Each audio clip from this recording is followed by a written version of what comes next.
All right, welcome to a special episode of Unisharks podcast. We have two special guests here with us, but it's also, I forgot to introduce my normal co-host, Mako. Hi. Yo. And we got our two friends here, Big64, I forgot, and Nerdy here with us. Hello. Hey. So this is a little special episode. We wanted to talk about Tears of the Kingdom. Everyone's playing it, and all four of us play it. You probably noticed that our normal other co-host is not with us, and that's because he is not a Nintendo guy, and so he's not left out and everything. It's just going to be me, Mako. We cast him out from the fold. Yeah, he'll come back later. We do have some general questions for you, and then we have some more fun questions later on. So, just to start off, what's your kind of current place in the game? Like, how many shrines have you finished? Like hours? Have you completed any of the main temples and stuff like that?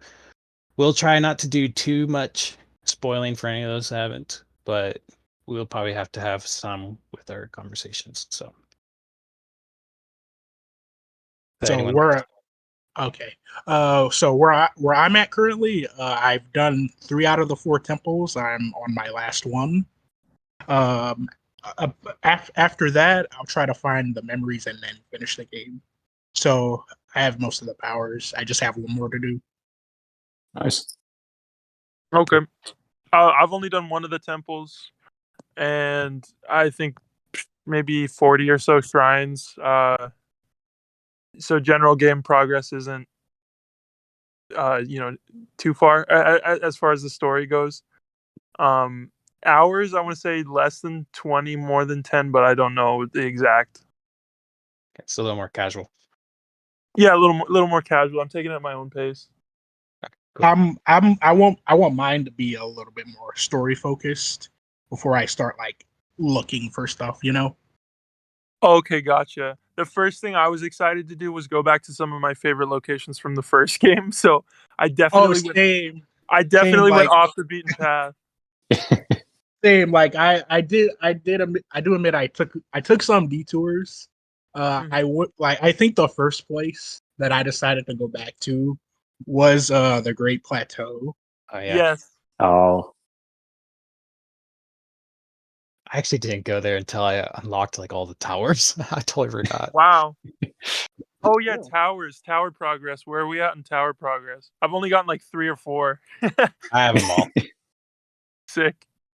I have them all too. I think I have about 4 more to activate, but I do have most of the map covered. Okay, Yeah. cool. So I got all the towers. I'm at like 70 something shrines. I got 3 of the main temples done, and I'm messing around right now. I'm upgrading armor and all that before I do the last one. Cool.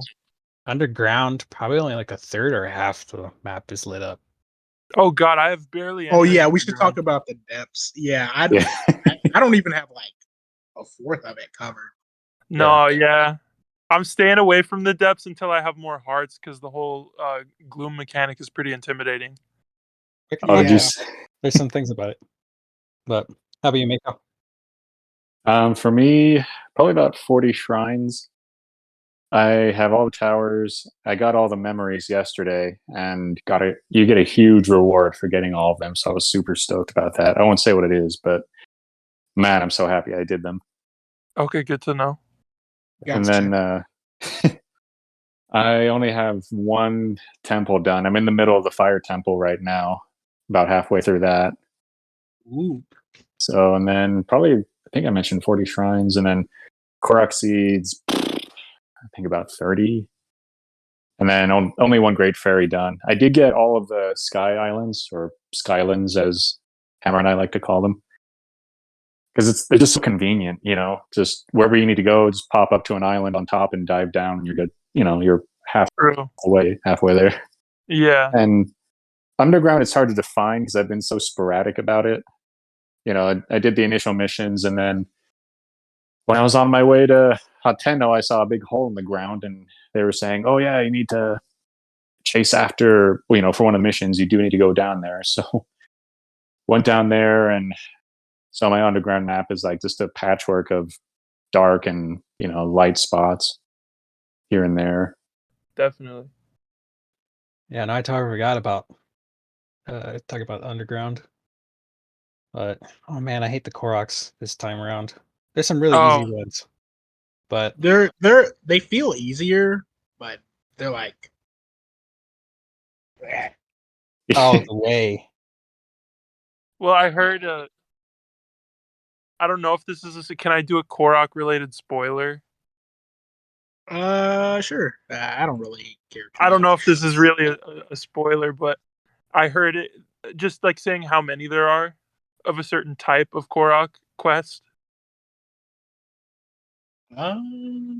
Is that okay to share on the podcast? Oh yeah, go for it. Yeah, I'd be fine with it. Yeah, go for it. Yeah, so there's 100 of those Korok escort missions where you get 2 for completing. There's 100 of them. 100. Okay. All right. Now I understand why people are crucifying them. Okay. Yeah. No, it gets old pretty fast. So, I see. But some of them, this is what upsets me. Some of them are to the point where I just, first of all, I don't think they're that fun. I think there's a few of them where you can come up with a creative solution and feel satisfied in yourself. But most of the time I look at them and I see where the smokestack is coming from. And I'm just like, come on. Yeah. So I ended up one time around where there's a stable near the bridge to the Hebra region. Yeah. I forget the exact name of it. Near where like the thunderstorms used to be in Breath of the Wild. But there's one there. And I saw the distance that it was. And I ended up just carrying him with Ultra Hand and walking the entire distance, and it took about I think 1 minute to 2 minutes. And when I thought about it, I was like, I could have gone into my pockets, got out a bunch of Zonai devices, built a little car, and driven over there. But I only have 1 battery for the Zonai thing. I don't even know how to upgrade it yet. And so I was like, when you're driving a vehicle with 1 battery, you have to like sit and wait for it to recharge before you start driving again. And so I was like, the amount of time that it would have taken to get all the crap from my inventory, build a vehicle, stick him to the vehicle, and take it over probably was about the same amount of time it took to just pick him up and walk. Yeah. And so I don't think that was very well designed, but I think there are more, I don't know if I want to say that there are more well-designed Koroks than not, because I've only encountered a handful that were like really, really tedious. A lot of my annoying ones are like across rivers. And so yeah, those ones are pretty annoying because most of the time, if I'm feeling lazy or I don't have enough Zonai devices or anything to use, I just try to carry them with Ultra Hand the whole way. God. peak gameplay. Yeah.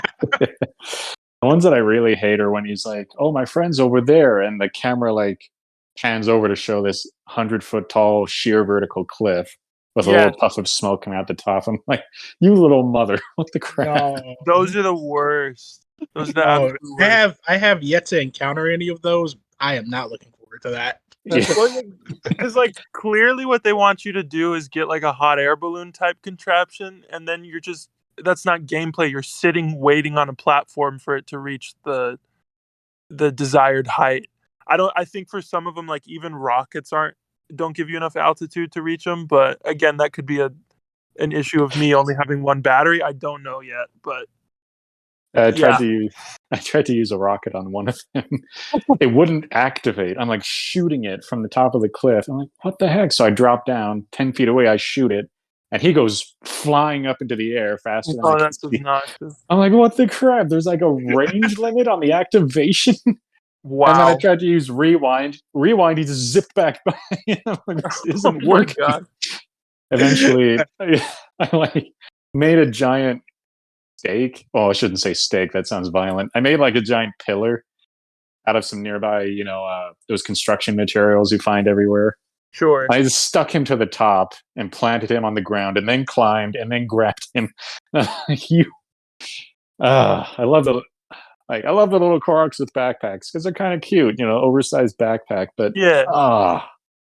How? So I found a trick on. I shouldn't say I found it. I didn't discover it or anything. But something people have been doing for some of the more tedious ones is they'll attach an item to their arrow, like say just a pile of wood.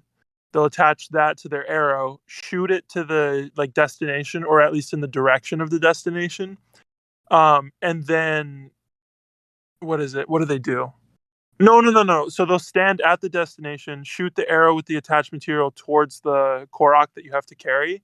Then they'll attach them to the wood and then use recall. So it just recalls them to the beginning point. Oh, Yeah, that's clever. I saw that, and I haven't tried it out for myself yet because I haven't played it since I see it. I think I saw it yesterday morning, or something like that. And I was like, yeah, that looks like this. That looks like the solution because it's so quick, very quick, and it works for the high ones too. Those tedious high ones that they want you to build like a balloon or something for, because you can just stand up at the the smokestack or whatever, the destination, I guess. Shoot it down, go down, attach it, and recall them, and boom, you're done. Stupid. I know. Yeah. So I think knowing that, those will be a bit less of eye rollers, maybe, but we'll see. Cool. All right. Well, that was a good start. Definitely. Well, I kind of want to continue with some more generic questions. Like overall, how would you rate the game? Is it fulfilling all the enjoyment that you thought it was going to? Is it worth the money? I'll let everybody else go on this one first, because I have maybe a differing opinion. Okay. So how about you, Nerdy? Okay, so as someone who has put a copious amounts of time into Breath of the Wild, the sheer amount that Tears of the Kingdom adds from Breath of the Wild just makes Breath of the Wild seem like a tech demo in comparison. Well, not necessarily a tech demo, but it has its own unique experience. And like Tears of the Kingdom is just more of that. Yeah. So in my opinion, that price tag of it being $70 is still pretty iffy to me, but I'd say it's worth it. Consider Breath of the Wild DLC expansion pass. I swear, I'm like, this is not just a DLC expansion pass. It's definitely not. I'm just saying price tag wise, because Breath of the Wild was a $60 game with a $25 DLC expansion. This is a $70 game, and I think it feels mostly complete without a Of course, there's gonna be DLC. We know Nintendo is gonna make DLC for this. There's gonna be DLC. At the moment, it feels like there's more content in Tears of the Kingdom than Breath of the Wild plus DLC. Gotcha. So I think it justifies the price tag, but that's like a hard opinion for me to state because it just sounds like I'm one of those Nintendo soy boys who's one of the diehards, but I don't want to be seen that way. Yeah, I remember we call them the Sony ponies, but some of the nastier PlayStation fanboys started calling Nintendo fans Nintendrones back in the mid 2000s. Ooh, yeah. Yeah, I see that a lot. Yeah, Xbox fans are Xbots. I'm like, let's all chill, people. We play our favorite games. Let's leave it at that. I guess so. I shouldn't be too hard, but the ones you always see in comment sections being like, I support Nintendo taking down emulation and that kind of thing. Oh yeah. My opinion, I'd say Tears of the Kingdom is definitely worth the price tag. Okay, cool. Thanks.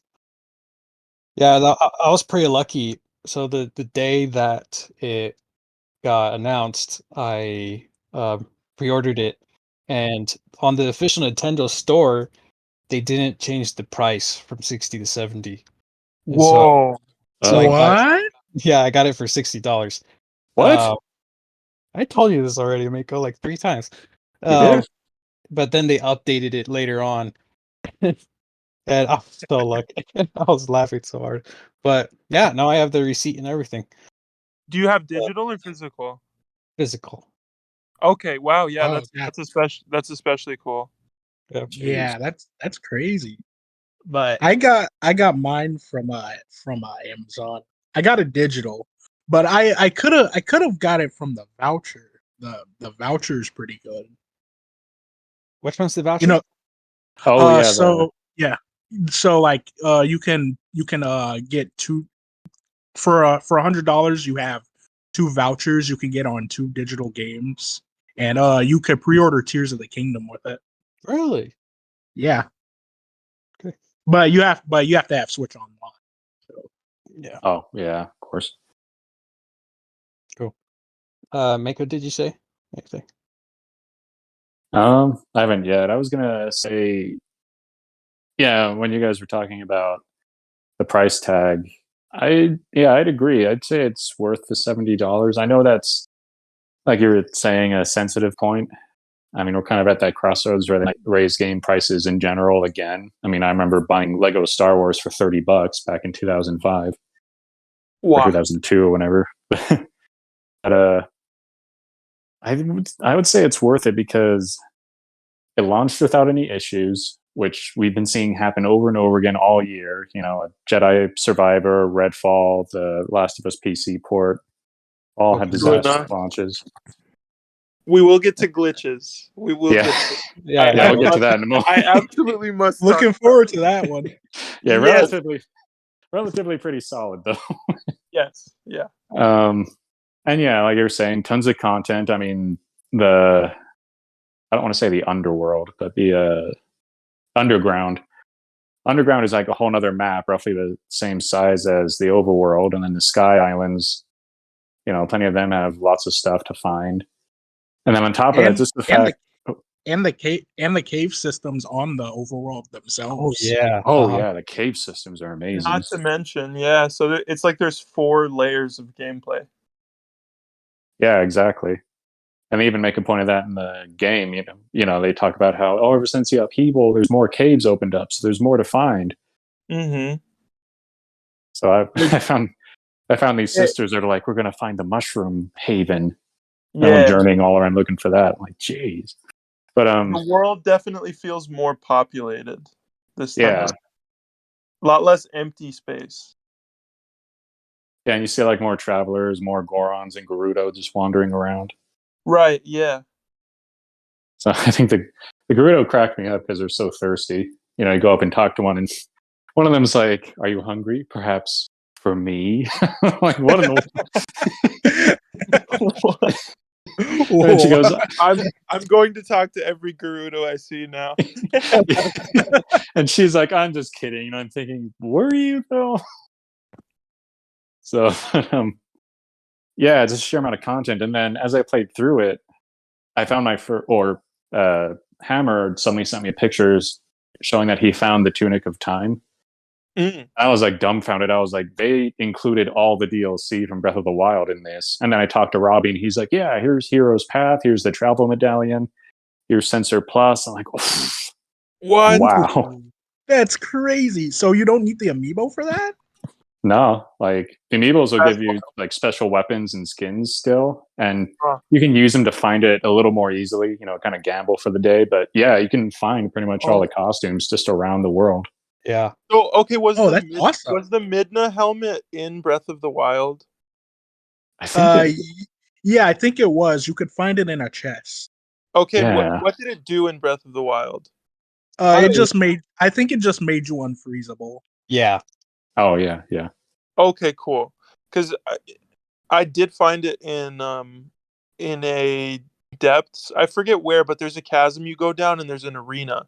Mhm. And I was like, oh, this is going to be badass. What kind of boss are they going to throw at me? But it's just like multiple waves of increasing difficulty, like bokoblins and stuff. So Really? the third one. Mine was Moblins. It was a pain. Mine was Really? Lizalf. Yeah, mine was Lizalfos, and I got Robbie's hood for it. Okay, so I'm Okay. assuming there's multiple of these chasm There are. arenas. Very cool. I'm looking forward to those. But so the reward at the end of it for me was Midna's Helm, and it gives you 1 heart of gloom resistance, and it has 7 base defense. Oh, that's pretty decent. Yeah, which was decent because at the time my best armor set was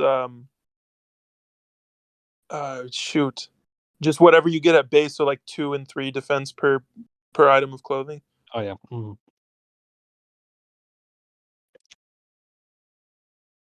Oh yeah. Sorry, I forgot I was doing My my bad. turn. Yeah, no, you're good. That was a good discussion.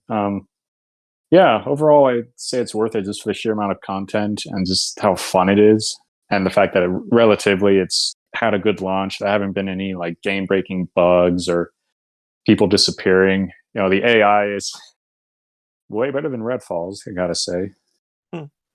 I mean, I don't know if you guys heard about how bad that was. I saw the Duncan video.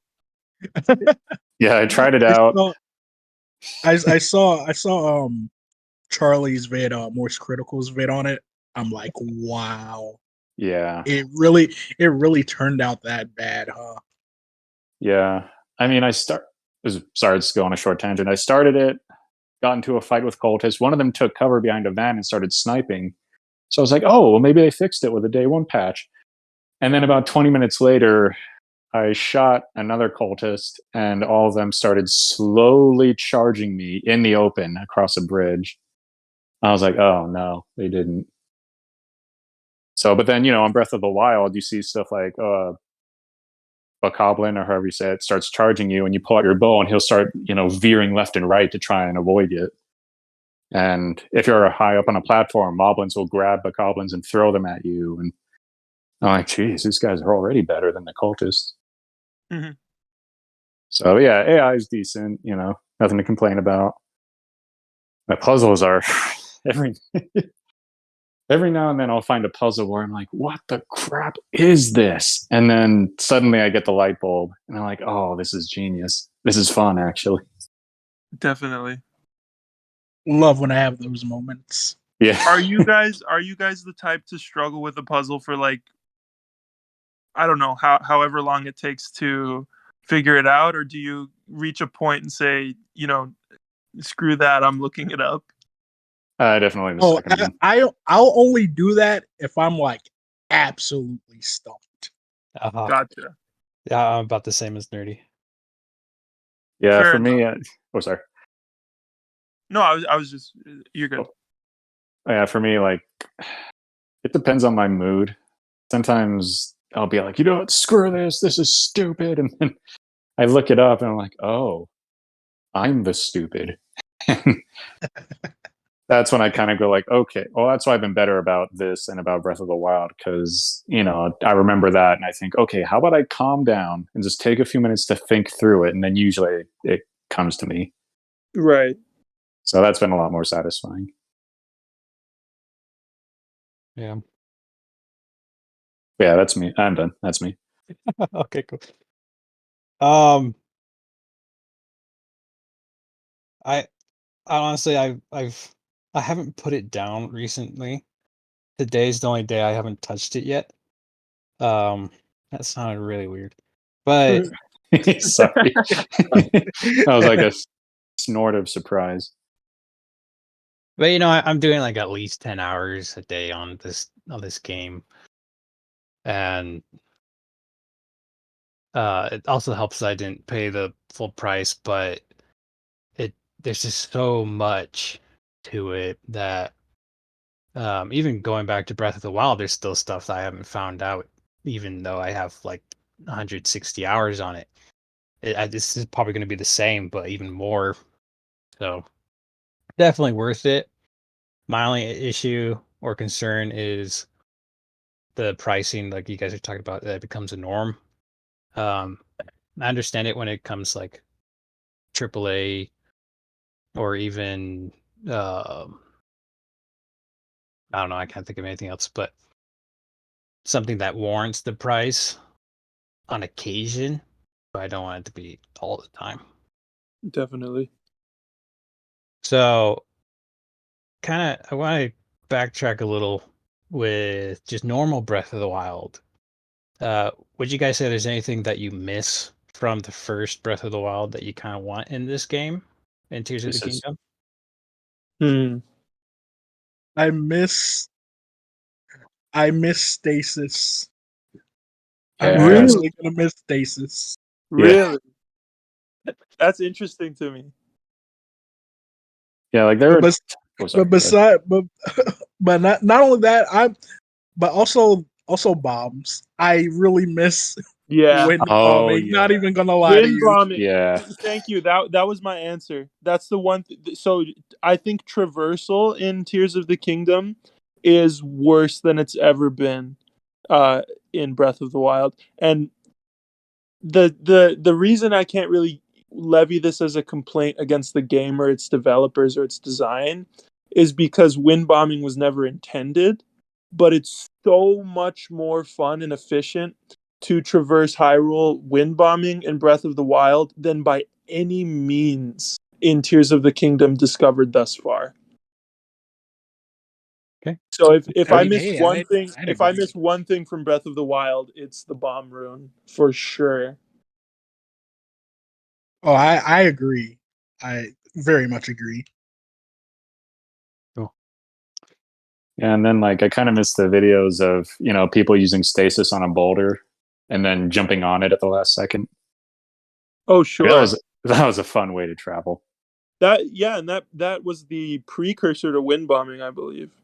Because Yeah. as people were discovering speedrun tech and stuff, first it was stasis launching, then they discovered, I think I could be wrong on my history here, but I think then they discovered the trick where if you like shield surf off of a boboblin's head in bullet time, you get that like huge. Yeah, we've Yeah. seen that video, right? Where you jump off the Temple Yeah. of Time. Yeah. Yeah, I Just saw go flying. And then I think uh I forgot the name already. What's wrong with me?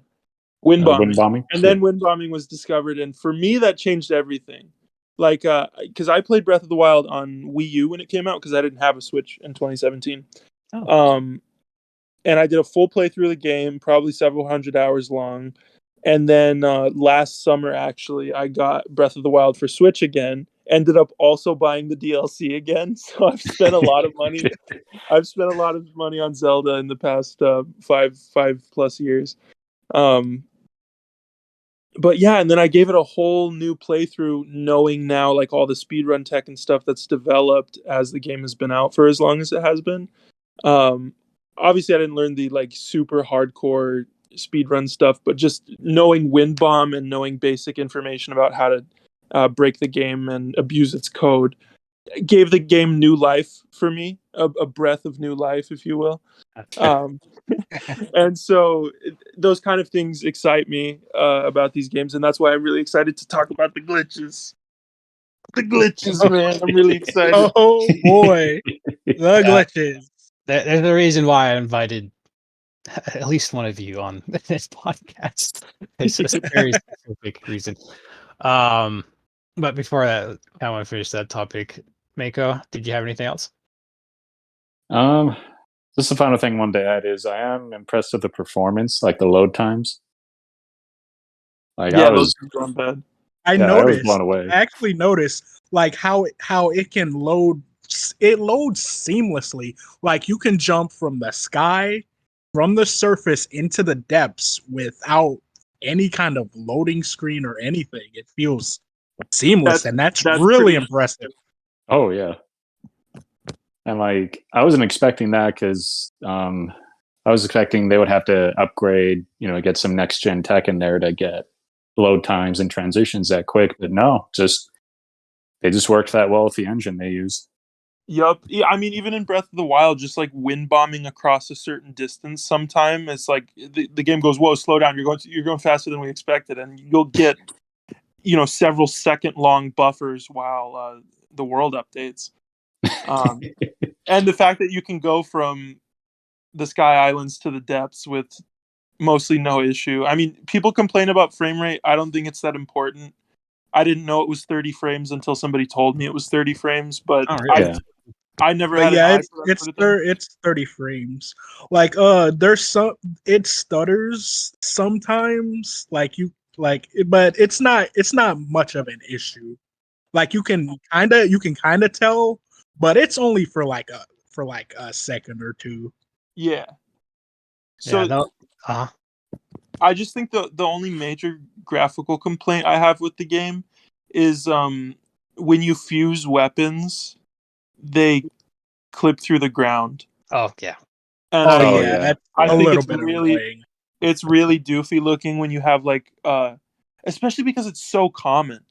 Like when you fuse a lance or a spear, I guess, with anything, or like a heavy weapon with anything, it's clipping through like the ceiling when you walk into a cave, it's clipping through the ground wherever you walk.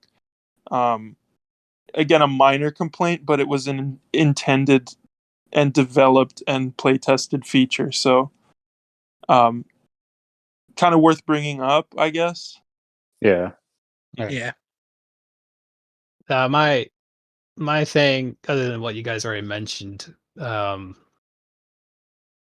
this is more a little more story wise, but it also kind of bugs me. But I miss everyone recognizing Link. I get to all these towns and all these people I did these quests with in the first one. Like, oh, Mhm. who are you again? I was like, I spent like 30 hours getting stuff for you. You don't remember me. And it just kind of sucks because you save the kingdom. It's probably been like 5 years afterwards or something like that. Hmm. Um, No, that is a tired bit where yeah, they're this, like, Yeah. they're talking about the legendary swordsman, and they're like, but that couldn't possibly be you, and you're supposed to like be oh haha for the Yeah. fifth I'm time. like I have the master sword right here. I was actually curious about that. Thank you for. I was curious that happened, but I don't know. Okay, let's get to probably my well, two things actually. I want to talk. Is there any complaints that you want to bring up first? Um, any annoying glitches that you found or something? Like for me, maybe I'm just super unlucky, but I found like 4 rare ores and they don't give me anything, or they like fall through the ground or something like Well, that. Really? that's interesting. Yeah, Hmm. that's happened to me a few times, and it's really annoying because I'm trying to get diamonds and they just disappear. It's like, all right, thanks, game. Anything like that? Complaints I into haven't. like specifically glitch wise. Or anything else similar that you don't like about Tears of the Kingdom? Like I don't like Addison. Oh yeah, the sign guy. He's Oh, my Yeah. number one the complaint. sign dude. Oh, He's yeah. my one complaint. So I was trying. I kept running into him everywhere, and every time I get a game, I have like a completionist mindset for the first few days. So I try to do all the content that I run into. So I kept running into his sorry, and I kept doing his stupid quests and getting those horrible, horrible rewards and failing over and over and over again. And so it really sullied my opinion of the game for the first week because I wasn't. First of all, I'm not a fan of the Ultra Hand building. I don't think it's fun. It reminds me of Banjo Kazooie Nuts and Bolts. I know the comparison has been made before, but I seriously don't find building with Ultra Hand fun. Um, and I didn't find the Addison questline fun, and then I wasn't finding the Korok seeds fun. And so like my first 5 hours of the game, I was just like, what am I doing? What am I want to be playing Fire Emblem instead. This is awful. I hated it for like the first 5 hours. And then I stopped doing the content that I didn't think was fun, and now my opinion of the game is going up and up. But yeah, there's definitely some content in this game that is overall not worth doing, and I do not envy people who are going for 100% completion in the slightest. Oh, so you said you don't like Ultra Hand. Is it more just that it seems like a weird idea to add in, or is it like just aggravating in general? So I think it's fun as a creative feature because it's so open-ended. I'll give it that. And I think it's saved by the auto build feature. Oh, yeah. but just in general, like first of all, Ultra Hand is such a big part of the game. I mean, you don't have many runes to begin, or runes, abilities, whatever they're called, to begin with. But Breath of the Wild was pretty much the same. I mean, Cryonis was pretty useless. I would argue that Stasis was pretty useless. The only time you would ever use them is when they were specifically intended for like a shrine or a chest or something. They weren't open-ended. They were very linear abilities. I will say the abilities in this game are much more open-ended, which I do enjoy. So the creative aspect of Ultra Hand building, the fact that the community is able to do such cool stuff with it, I admire. But for my gameplay needs and preferences, I don't enjoy building with Ultra Hand. Personally, I don't like building vehicles. I want to climb a mountain, not build a hot air balloon. I want to,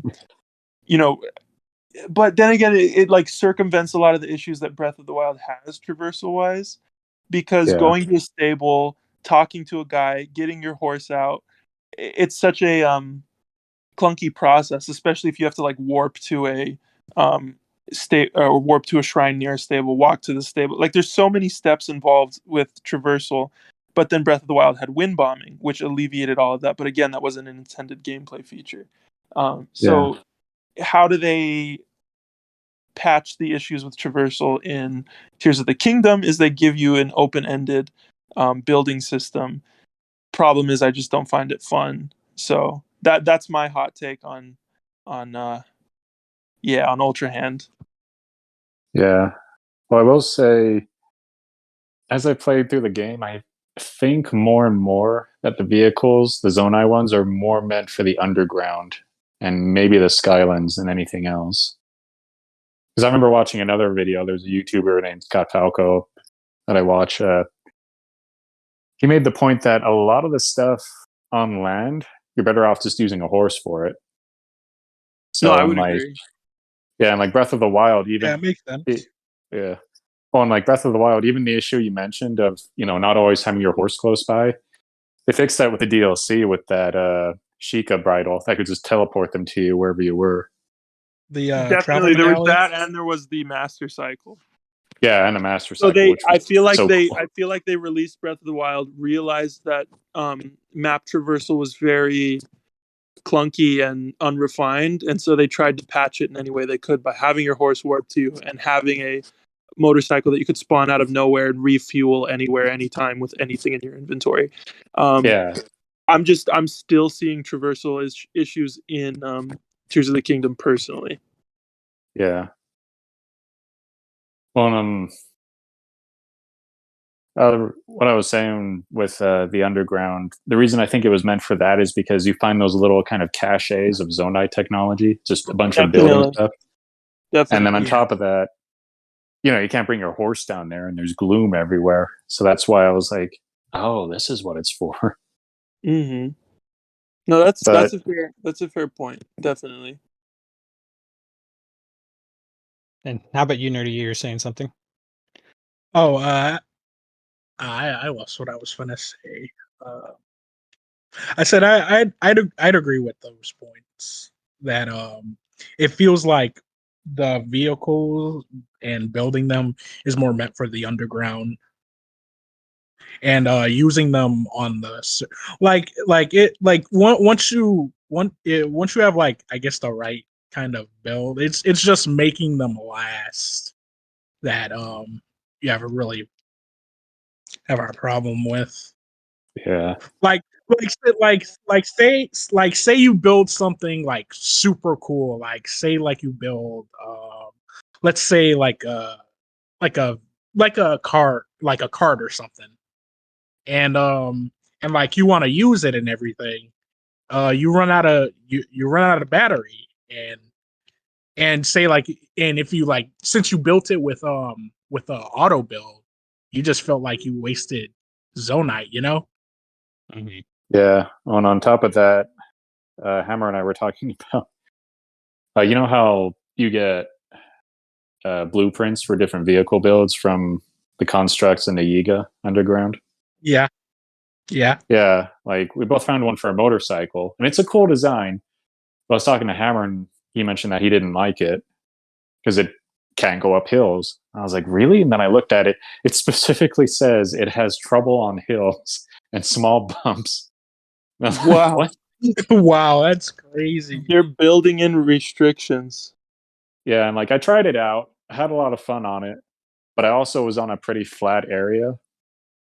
And then on top of that, I traversed a lot of it using the hovercraft, which is just a sled with a fan attached.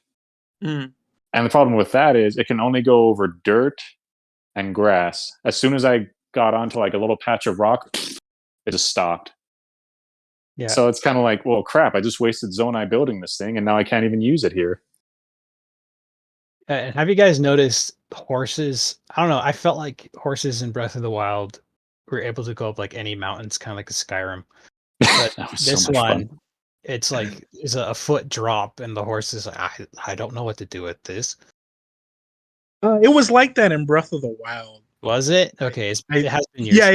I remember. It was like that in Breath of the Wild because like if you're up a certain like height, the horse like won't want to go there. Blows me. It's like it's a rounded curve. Just go over it. It's not that hard. But And whatever. the horse is like, no, too high. Any complaints Yeah. from you, though, Nerdy? I think as far as what you guys have said, nothing like I absolutely like hate about it, but those points you guys made, they are little annoyances, but not enough to ruin the game, you know. Mm-hmm. Oh yeah, yeah. Yeah, cool. I did have Alright, one more. So yeah, go ahead. Go ahead. I feel like the physics are a little jank sometimes. Just sometimes. Like, and this was what I was talking to you about earlier, Hammer, that I was so annoyed by. I'm in the fire temple, and there's a part where you have to get a card over a jump. So they put some rockets nearby, and I'm like, okay, I'm smart. I can put 2 and 2 together. So first time I put the rocket on the front of the cart, as soon as I turned it on, the cart flipped over frontwards and flung me into a lava pit. The second time, I was like, okay, that was weird and annoying, but I can kind of see what happened there. So I put it on the sides, turned them on. They didn't provide enough boost, and I keeled over the gap and died again. So I'm like, okay, let's try it this time. I put it on the back of the cart, and the cart went too fast, jumped the tracks, and landed in the lava again. And I'm like, are you serious? Yeah, you're Like, just so lucky. I'm like just losing my mind because I'm like, I can cheat to get around it. So it's not, like the sane part of me is still like, okay, calm down. There's still a way to figure this out. But at the same time, I'm like, what if I didn't have a bunch of Zonai parts on hand or a bunch of blueprints? Like, what if a player goes in there with almost nothing and then he just runs out of rockets and minecarts? I'm almost out of minecarts at this point. So I'm like, for the most part, it's fine. But every now and then, I feel like the physics get screwy. All right. Now I was pretty lucky. I just put them on the sides, put the fan on the back, and it flew really fast. But I hit the other and just went right over. No problem. Okay, yeah, I was going to ask how you did. Yeah. No, I'm sorry. Just save, log out, log back in, and everything should be there. Oh, good. Okay. So this is probably my last question for you guys. And then Nerdy, I wanted to save you a little for last. Okay. But Big, I didn't know that you had history with this as well. I didn't know that you played Breath of the Wild that often. Glitches or, like you said, taking advantage of the code of the game. What is your general history with it first? Like, you already shared a little bit of it before for Breath of the Wild, but like, how'd you find out about them? Which ones have you done? What's your kind of experience with it? And then I want to talk about glitches and then Tears of the Kingdom afterwards, if that's okay. Okay, so my history with Breath of the Wild. So I got the Switch pretty late. Late-ish. I first got it in like 2018. I remember.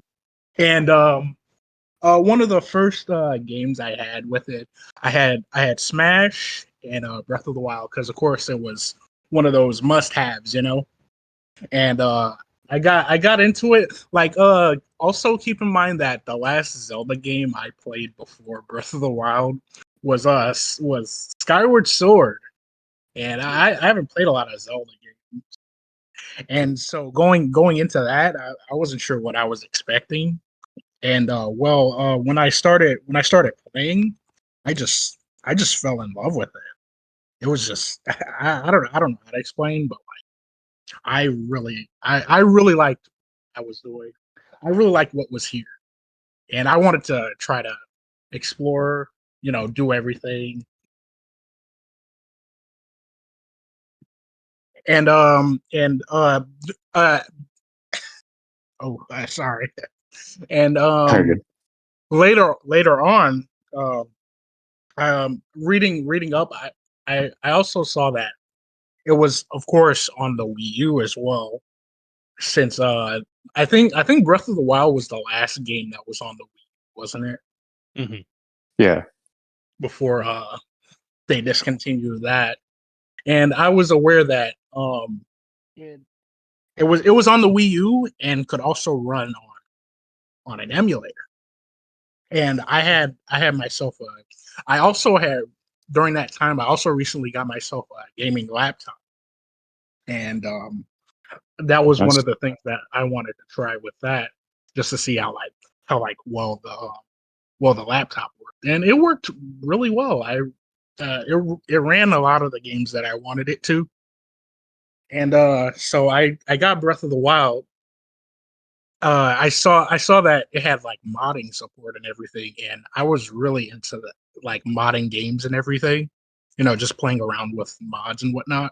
of And course. that and yeah, that's pretty much what set it off.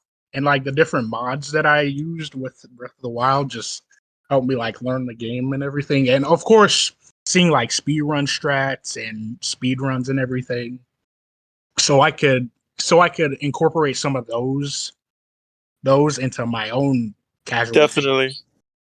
It's a fun game to optimize, I will say that. Yeah, that's a lot of the fun of it for me. Definitely. It's just like learning how to best like optimize my gameplay. So with the glitches though, Yes. you Glitches, got glitches.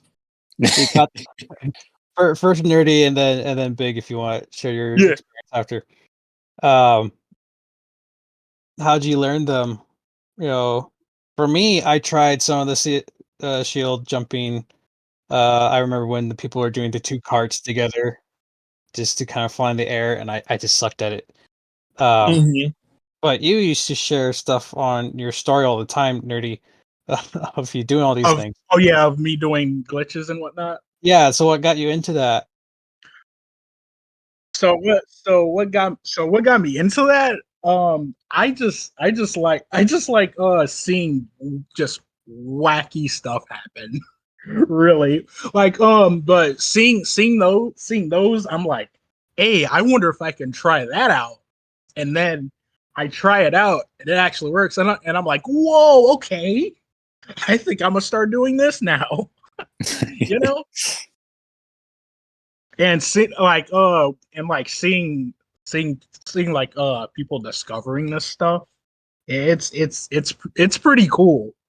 It's really cool. Did you? I know we shared some of them already. Did you do any others that weren't mentioned in Breath of the Wild? Um uh no, nothing else I can think of. Besides Okay. right now we've got we've got we've got item duplication. And also I should have recorded it, but I was also able to there's also a weapon duping. There's a weapon and shield duping glitch that I was able to do. And I got 3 Hylian shields out of it. Nice. Oh, jeez. I was hoping shield duplication glitch would be discovered for that very reason. if I just have one Hylian shield in my inventory, I am not using it. I do not want that sparkle to go away. But yeah. And the fact that those were able to be discovered so quickly, and like today, I'm not sure if y'all are familiar with the YouTuber. His name is 100% Zelda. I saw his vid that he posted today to dupe items. An easier way to do it besides with the bow method. Right. That was Yeah. And I tried it out. I was like, what? Yeah. I was shocked by how easy this method. If we're talking about the same method, I was shocked by how easy it is. Yeah, me too. I was shocked just by how easy it was to do, and it's better because you can also dupe like insects because some insects do give like better stat boosts. Yeah, I used it. Well, I can go into it. I could talk for an hour about what I've used it for. It's such a useful glitch.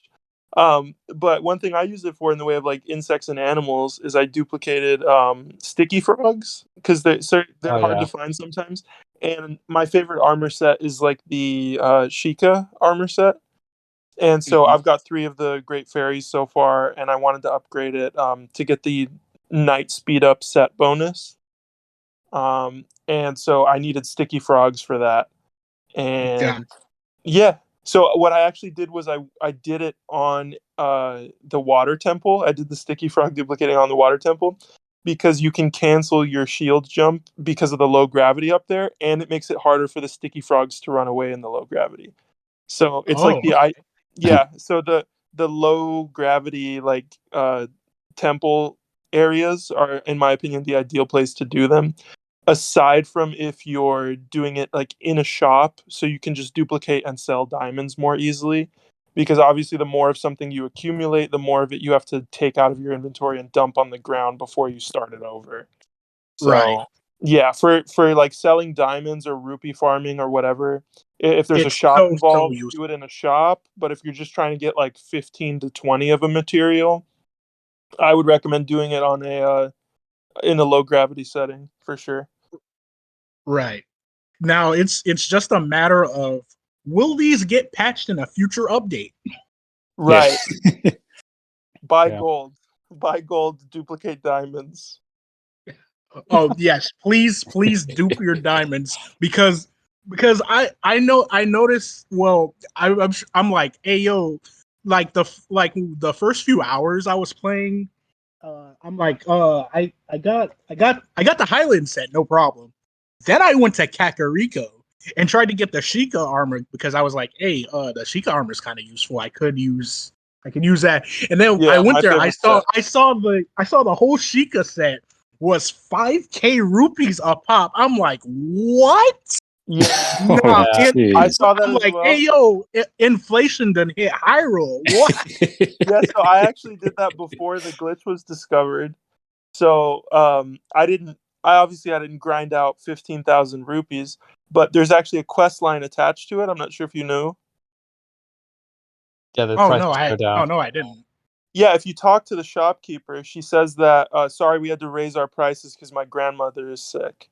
And so you find out that her grandmother has gloom sickness, and you're supposed to make her like a gloom resistant meal. I think it's porridge. And so you take 1 Sundelion, some Hylian wheat, and some milk, and you cook it and you give it to her, and then the prices go back to being, affordable. I think the whole set costs under 1,800 rupees after that. Yeah, if you do buy everything, though, she will refund you. Oh, cool! I did not know that. I didn't know that. Okay. I just watched the video this morning. Fair enough. But regardless, it's way harder to actually like farm like rupees and getting money like legitimately. Oh yeah, legitimately, yeah. But I actually want to talk about that a little bit more. But there's one I wanted to ask you, Nerdy. It was you're in a shrine, and I think you're using a chest to get yourself up. How did that work? Okay, so how that works is that you use Ultra Hand in order to like lift that first object up, and then you stand on that object, use recall on it, and then while recall is happening, you use Ultra Hand on the chest. You have to get it to where you can stand on it. Like you can do this with any like two items. Like once like I seen one clip where someone did that exact trick to go up to Hyrule Castle from down on the lower Oh part. wow. So that's how that works. You can use like I feel like you can cheese a lot of shrines with that method if you can find like two like items that you can move around and stand on. I'm sure there's a ton of them you can, but something I have noticed is they've walled off a lot of the shrine exits. Oh yeah, Um, that I noticed too. So yeah, a lot yeah, of the actual like shrine exits, they're walled off, so you can't just most exploit of the infinite. time. Yeah, Like most of the time, they are I think walled they off. knew people would try to take like rocket shields in and just be like, nope. Yeah, cause like you can't use your Zonai devices either. Oh, you can't? I wasn't aware of that. Yeah, Well, you can't in shrines, you can't take out your Zonai devices. Fair well, enough, but I know for a fact you can use rocket shields. Oh yeah, you Oh yeah. can still use rockets. Like you can still go in the shrines with those Gotcha. items. By the way, I found the perfect shrine for rocket shield farming. It's in the ooh, Hebrew region, and there's a room that spawns infinite rockets, so you can just fuse to all your shields, and then they just respawn. Oh, Oh, okay. All right. Yeah. So I think it's actually the one closest to the Lucky Clover Gazette. oh, okay. Yeah, All right, I'll have to stop. I will have to stop by there sometime then. definitely. Very, very useful having, you know, as many rocket shields as possible. Oh, let me ask you guys this, because I actually do have a question for you. Um, how has it been?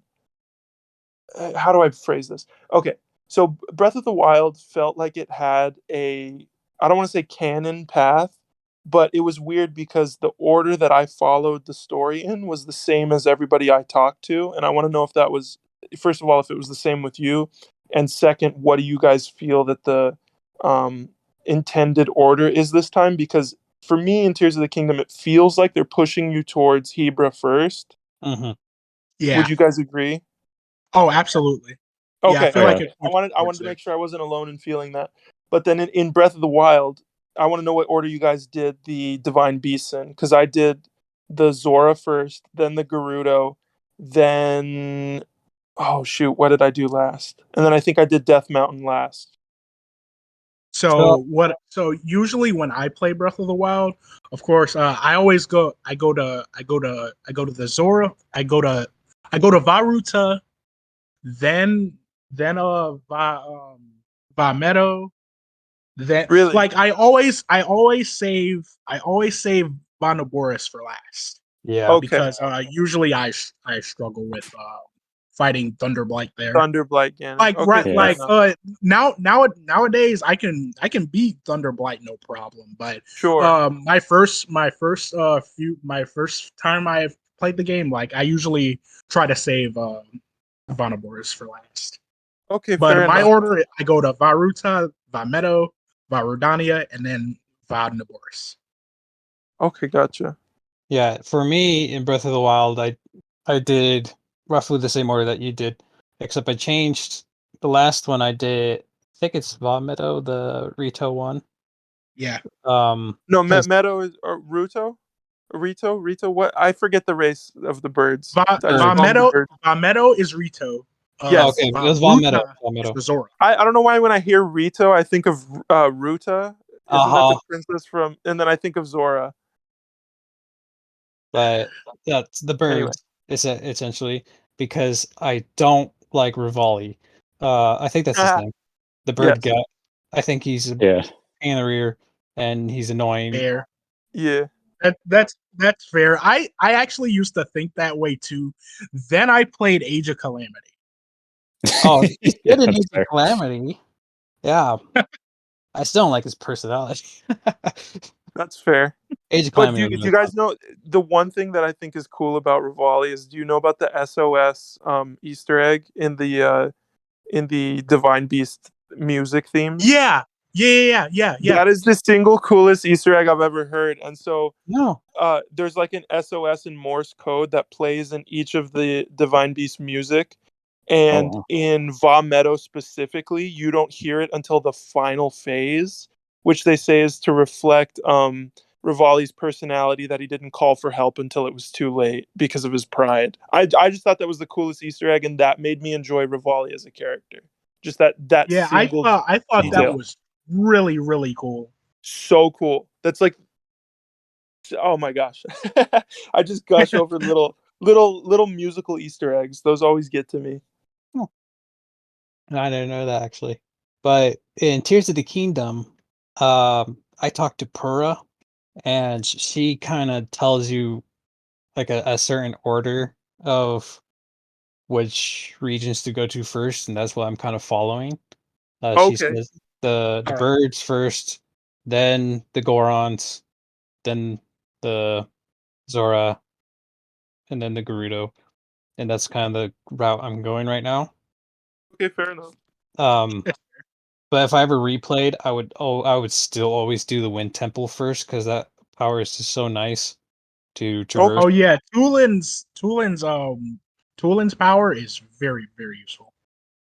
Yeah. I've just done the water temple so far. So I don't know about any of the other abilities, but for those of you, because I know a few of you said you've done 3 temples already, Mm-hmm. they're sage abilities now, right? Do you think the Yeah. sage abilities replace the champion abilities in terms of usefulness? No. No. Okay, that's the general consensus, but just without being spoiled on what the sage abilities are, I definitely feel the same just from getting side-ons. Yeah. No, I like them still. Mm-hmm. But I Yeah, don't get actually, me wrong, they're pretty good. I do like them. But yeah, they I don't do replace miss champions. I do miss shoot, Mifa's Grace was pretty good. Yeah. I feel Yeah. like the new abilities are a little more geared towards exploration, while in Breath of the Wild it was more towards combat. No, that's definitely true. I guess the only Yeah, that's true. non-combat centric one from Breath of the Wild was Rivali's Gale. Yeah. Mhm. But even still, you could use that to get hype for like bullet time, but there's better ways to get bullet time and better ways to do combat. Yeah, definitely. We didn't even talk about fusion. Oh Shit. yeah. My Oh bad. yeah. Oh yeah. Yeah, we Uh, didn't talk about fusion at all. Fusion makes the game. Fusion bumps it from a 9 to a 10 if that's what it is. I don't know what I would rate it, I love the fuse mechanic. I love yeah. I love discovering what it's capable of doing.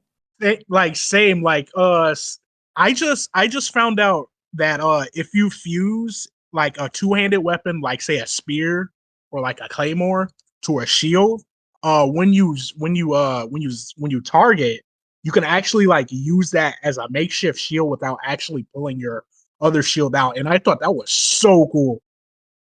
Yeah, I was Nice. reading about that. That's pretty sick. Well, and then One of my favorite interactions with fusion so far is like if you do a flame emitter on a shield, when you just hold your shield, you're just breathing fire. Yeah. That's definitely a fun one. And then have you guys fused a wing onto a shield yet? Yes, done I that. have. Super useful because you can get enough height out of your shield jump to go into bullet time just from standing. Oh wow. Yeah, so all you do is Z target, jump, shield jump, and then pull out your bow, and you have enough height for a bullet time just from standing. Oh wow. I always carry a wing shield on me for that reason. Yep, I love the fuse mechanic. It's so good. It, Yeah. like not and I love how also the fuse mechanic also gives you more of an incentive to fight enemies, because Definitely. monsters, they drop horns, which you can fuse to your weapons to make them stronger. Mhm. And of course, you want to fight more monsters, since you want those parts to make your weapon stronger. Mhm. Mhm. Yeah. Won't even So just I can also really do love that. I got like one Lionel piece from an early game quest. It has like 38 fuse power or something. And she duplicated that. And I put it on a Zora spear, or no, on the light scale trident, which has 44 base power when wet and doubles the base power of whatever you fuse onto it. So it's like a super durable spear. And Hammer, I'll send you this clip later when I get home. But there's a a blue Hinox that I go to fight, and before he even wakes up, I killed him with a single charge attack from this lance, because it has 110 power when wet, and lances strike so fast when you charge it. So I snuck up behind him, do a charge attack, and he died before he could wake up. I need more Hinox sketch as well. That works out. That's Definitely amazing. Get you a light scale trident and fuse the highest power monster part you can find. I will keep that in mind. That sounds sick. Yeah, and so the cool thing about it is it doubles power when you're wet, and there's so many easy ways to get wet. If it's raining, you're wet. If you step in a puddle or jump in the water, you're wet. And if there's no water anywhere near you, throw a splash fruit at the ground. And then Link's wet, and then you have double attack power, and you kill a Hinox in one charge attack. Holy crap. That's And another thing, so you know how the regional weapons, how the regional weapons have their own effects. I love that about the weapons as well. They Super have their cool. own effects. It makes inventory management a lot more fun in my case. Yeah. Fusion fixes so many of Breath of the Wild's problems. Oh, absolutely. Single-handedly. I will say, if you fuse a cannon to one of your weapons, like a single sword, not a two-hander, use the throw mechanic. You won't throw the wheel, it'll launch the cannonball in the direction that you aim. That's so cool. Ooh, that's cool. Okay, Ooh. I didn't know that. If you just swing, it just goes anywhere. If you're on a slight hill, it'll go right in front of you, and you'll just pull yourself up. So I learned that. Cool. I learned that because I merged 3 hand cannons. I'm like, oh, this is perfect, and I found out I'm just killing myself. So, how about you, Mako? I've been just hearing about some amazing stuff. Like the other day, I saw a video saying this is how you dual wield in Zelda, and you just glue a sword to a shield, and when you use a parry move, it'll cut them. And then, yeah, Dude. You see, Fusion excites me for that reason, because people are going to keep discovering things, and we're going to keep seeing new and cool interactions, and it's going to keep combat fresh. Oh yeah. And if I could just make this comment really quickly, combat is so much better in this game than in Breath of the Wild. Enemy variety is so much better in this game than Breath of the Wild. Yeah. Absolutely. I wholeheartedly agree with that. Definitely. Combat I is love so the boss bokoblins. And I love that when they blow their horn, their little bokoblin minions will take up a defensive formation. It's so cool. Yeah. It's so cool. You don't just see the same bokoblin Lizalfos Moblin, bokoblin Lizalfos Moblin, bokoblin Lizalfos Moblin. You have different stuff to fight now, and it just keeps it so fresh. In addition to all the things that you can do with Fusion. I love seeing bokoblins and moblins and stuff fight Zonai constructs. Oh, that one's yeah. I've even seen them fight. I've seen them fight. What do you call? Oh, never mind. Just forget I said anything. Okay. But yeah, I love the enemy variety. I like that those enemies can fight each other. Mm-hmm. It's really fun because you talked about how the boss bokoblins will huddle them up.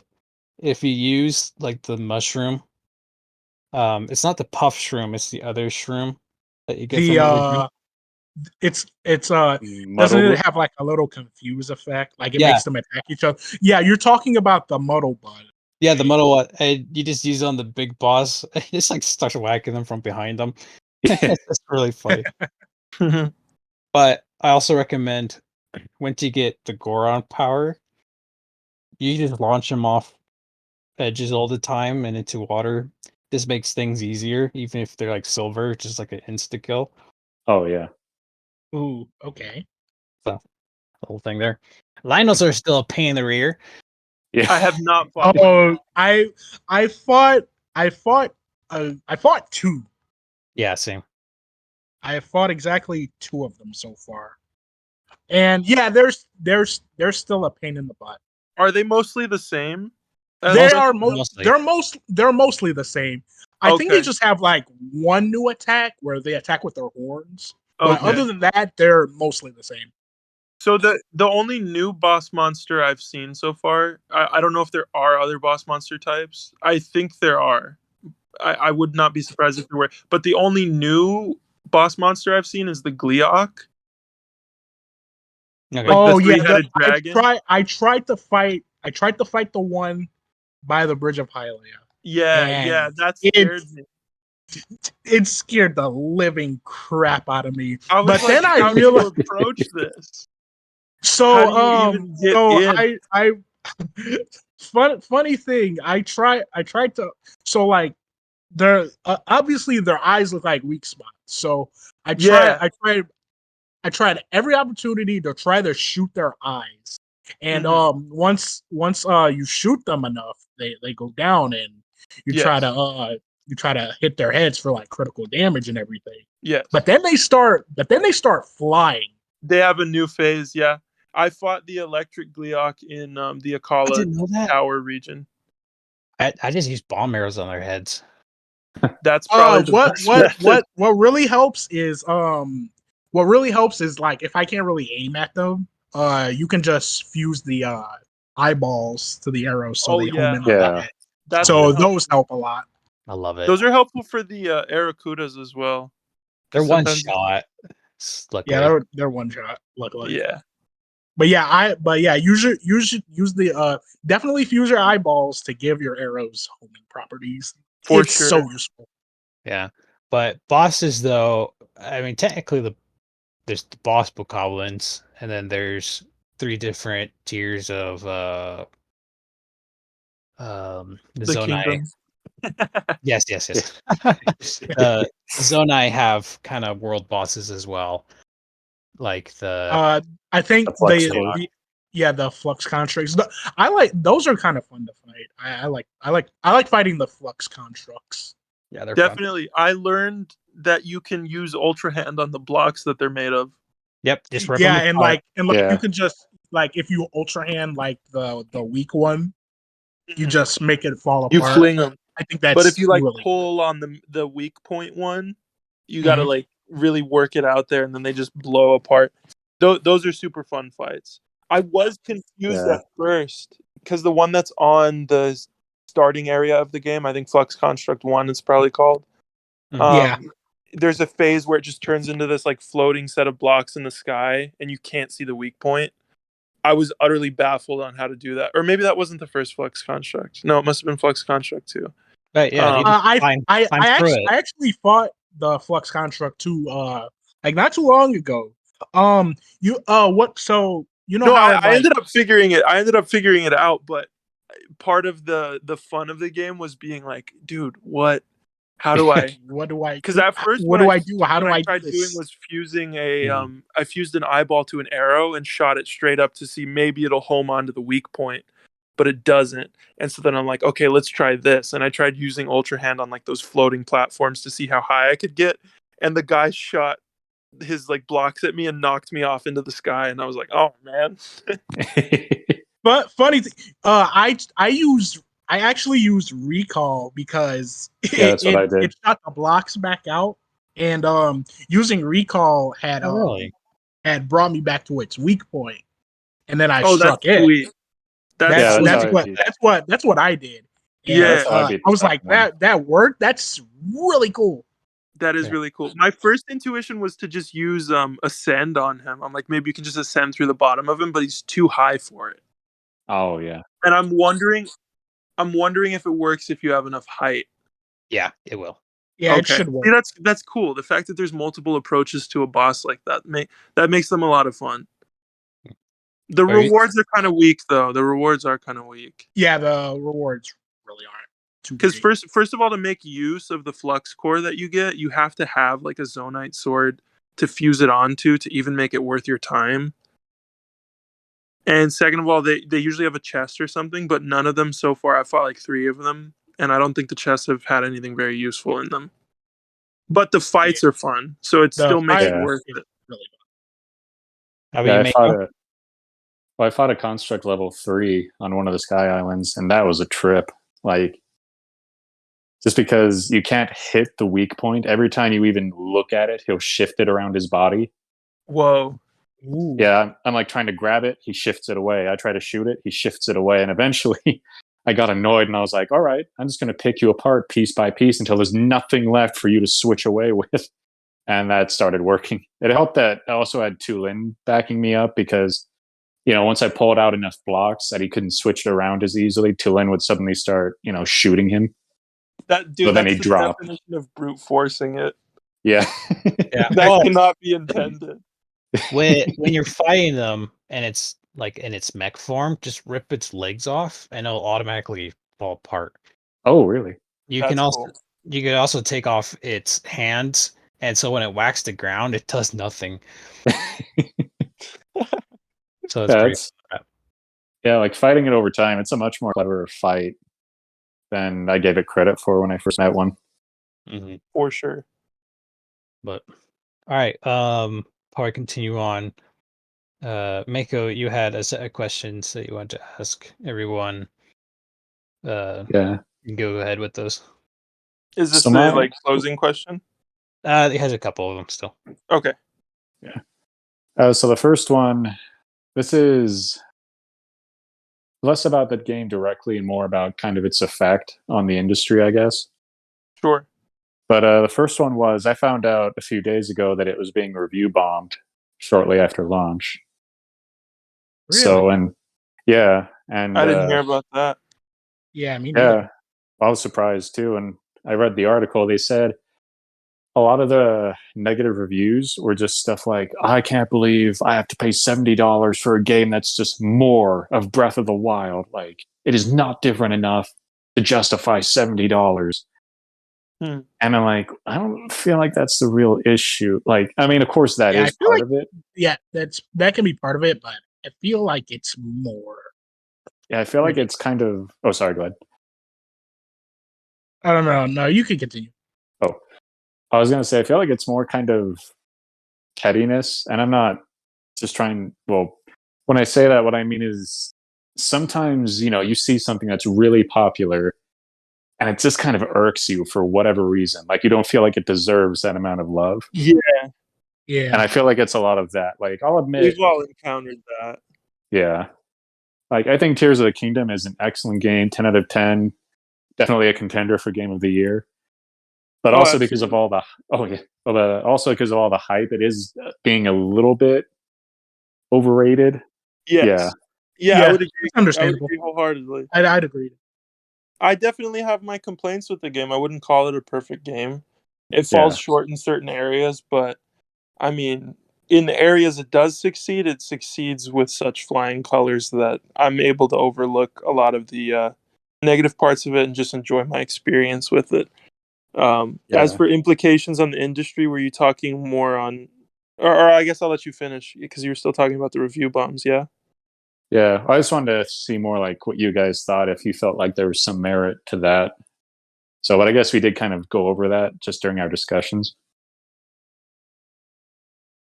Yeah, I don't really know how I would respond to the merit of those criticisms, of it being different enough, because we knew it was built in the same engine. We knew it went into development right after Breath of the Wild. We knew it would take place in the same world. I mean, the fact that this is surprising people that it plays similarly. I mean, I don't know about you guys, but the second I booted it up and started walking around as Link, I was immediately feeling differences in the physics and in the stamina system. Oh yeah, absolutely. I felt it too. Like right away, we know it's built in the same engine, but if you do like a side by side comparison, I think they play a little differently. Like I have more trouble precision platforming in Tears of the Kingdom than I did in Breath of the Wild, just because of the differences in physics and the differences in stamina. Like you can't tap to stamina run anymore in this game because it drains faster when you Yeah, tap. it drains fast. Yeah. Versus when, plus there's no whistle run, so like uh obviously they were going to patch something like that out, but the stamina is different. I feel that the physics are different. Like the game carries your momentum a lot more than Breath of the Wild did.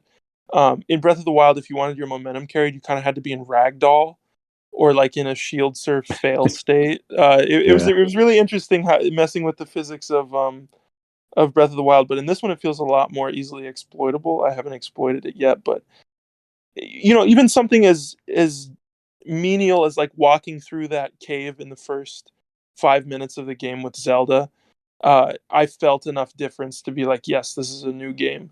So it's not like these people didn't have enough hours in the game to be feeling the differences yet, but or maybe that's something so minor that people don't pick up on it as much. But the more of the game I play, the more I'm like, yeah, this is different. This is a new experience.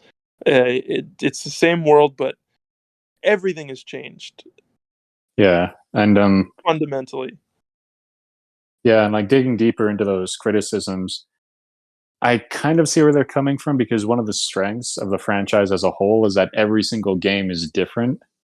It's a different experience, so it's worth playing. Like even Majora's Mask has some like incredibly different mechanics, like the mask transformations, than what you would get in Ocarina of Time.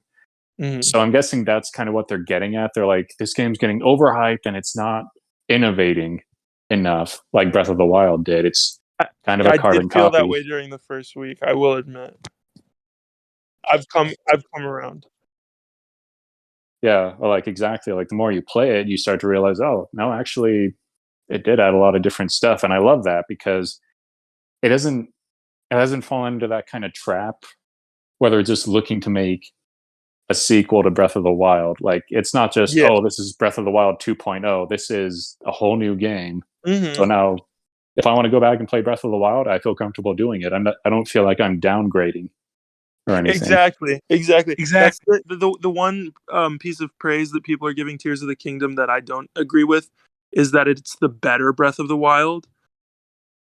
I don't know how you guys stand on that one.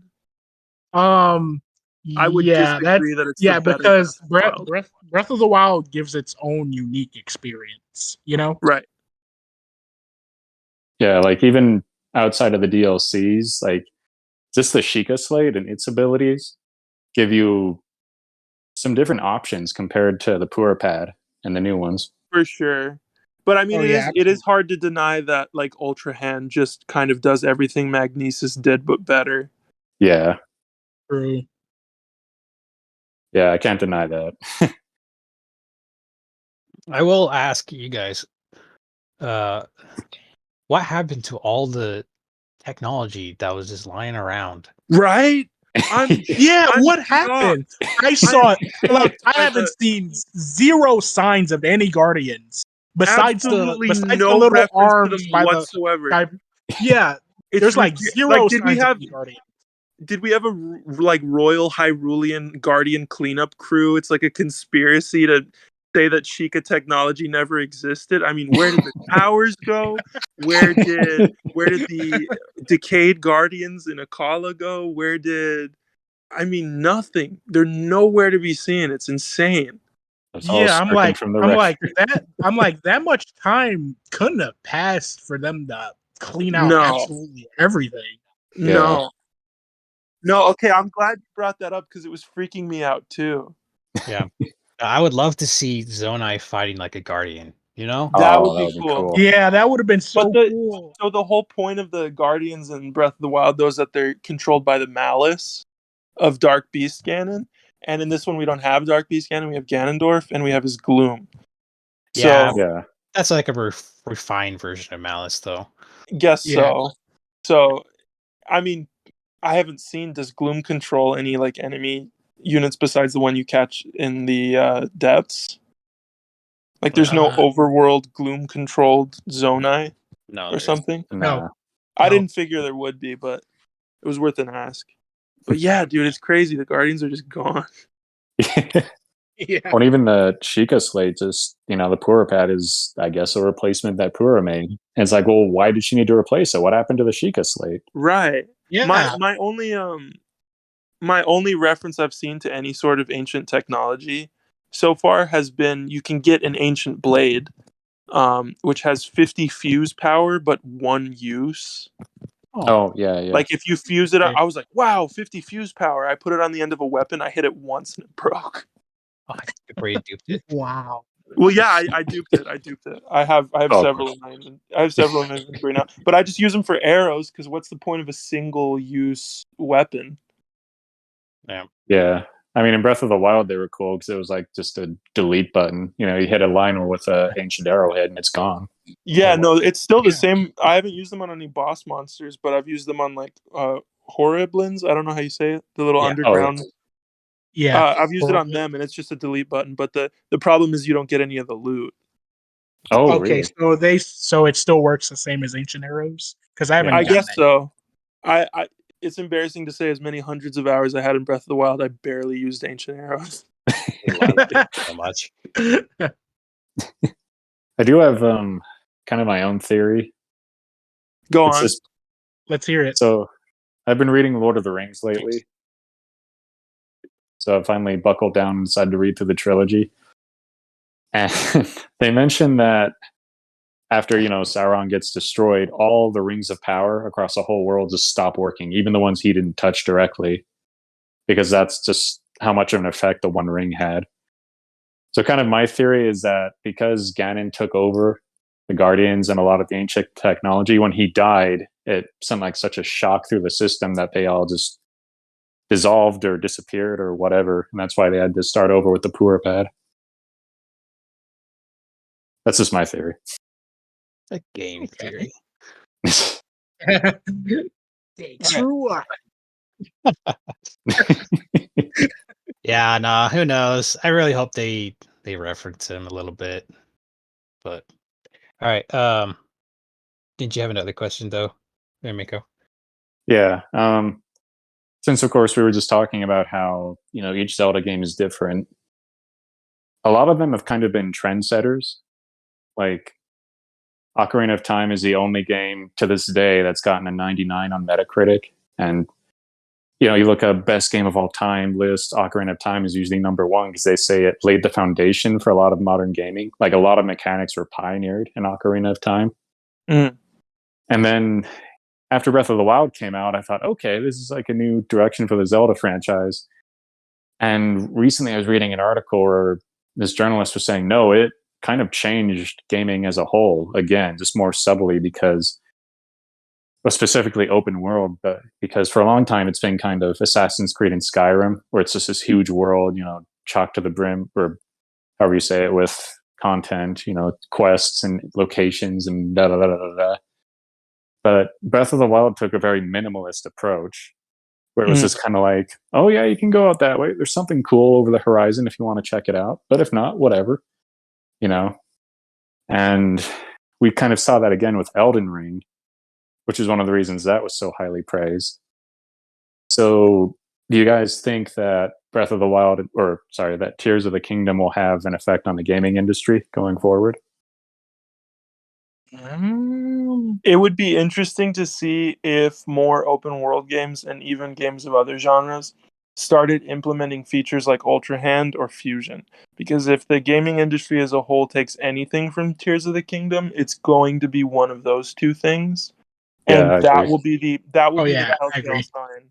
That will be the telltale sign. If you start seeing games where it's like, make your own weapons, see how these things interact, manage your inventory this way.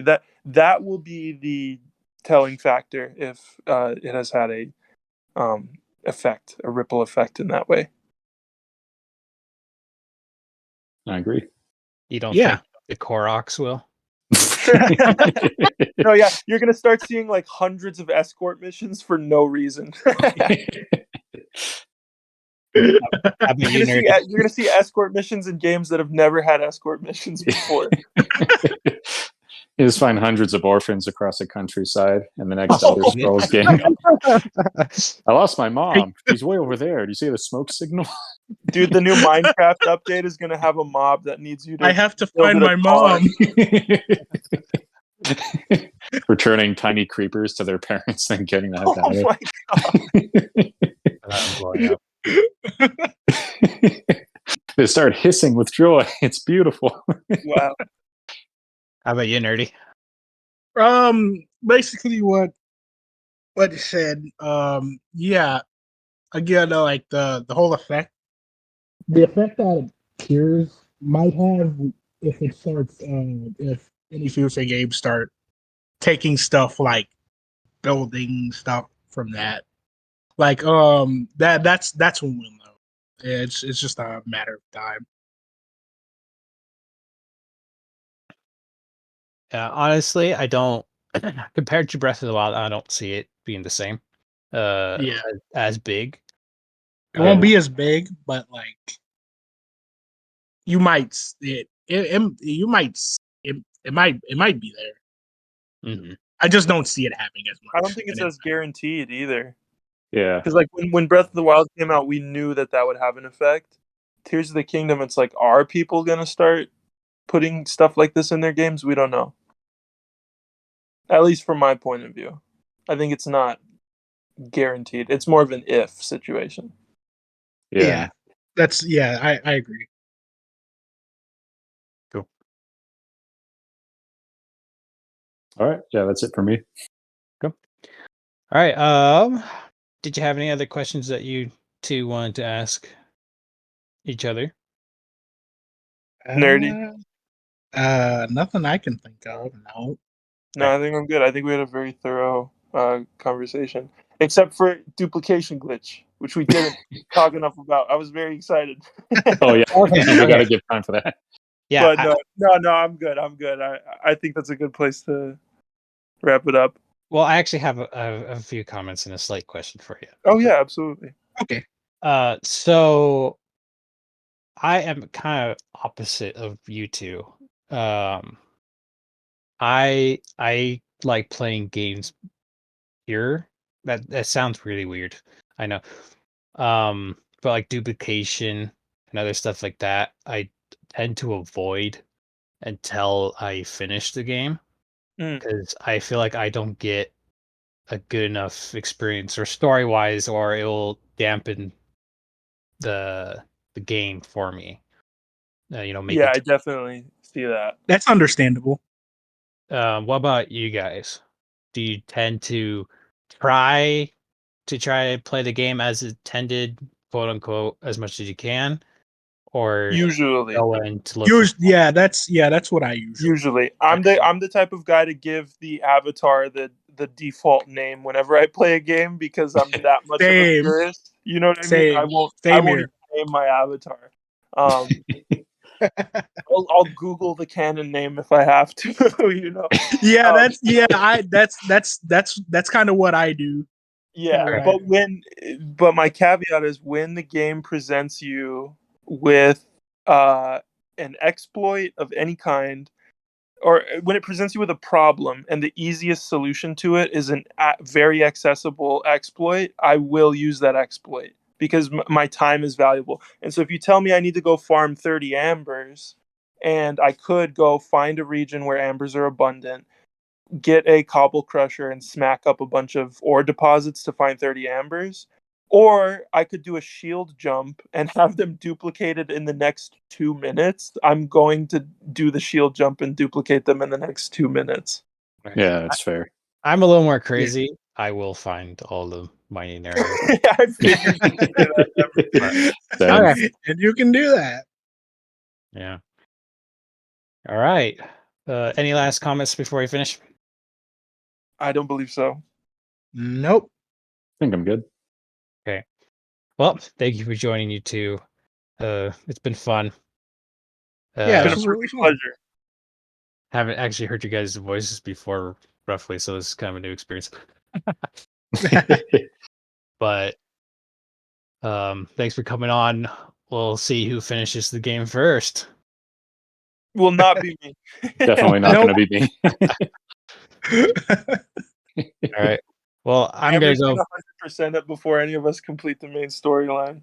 I most likely will not touch I will not touch the excess Koroks. Koroks. Yeah, I'll get as many as I need. If I feel like it, I'll try to find them, but I'm not really too worried about Korok seeds. Yeah, Nah. I got like You only need like game. half of them to complete your inventory anyway. Oh, Yeah. cool. no, Yeah. I got like 400 something, 500 something in the last. It's like 450 to complete it in Breath of the Wild. Yeah, So yeah, and nobody needs God. What do you think they did instead of Hestu's gift? it's apparently it's the same, roughly the You're same thing. joking. What a But slap. No way. It's gonna be What is bigger. Is that happening? what they You know say? what? I'm knocking the game down 1 point. It might. I think it's a little different. Oh, Okay. and one last thing before I finish. There's the armored enemies. There's a armored. Why can't I think of the name right now? The horse. Goblin? Armored horse? Armored Well, Gloom Lionel. Yeah, there's an armored gloom Lionel underground. So, just to warn you. Whoa. Gotcha. Cool. I haven't encountered it yet, but I'll keep that in mind. Yeah, it I does s- 3 hearts of gloom in one go. And it's a blue line. Ooh. It's a blue Lionel too. But all right, everyone, take care. Thanks. All right. Bye. Bye bye.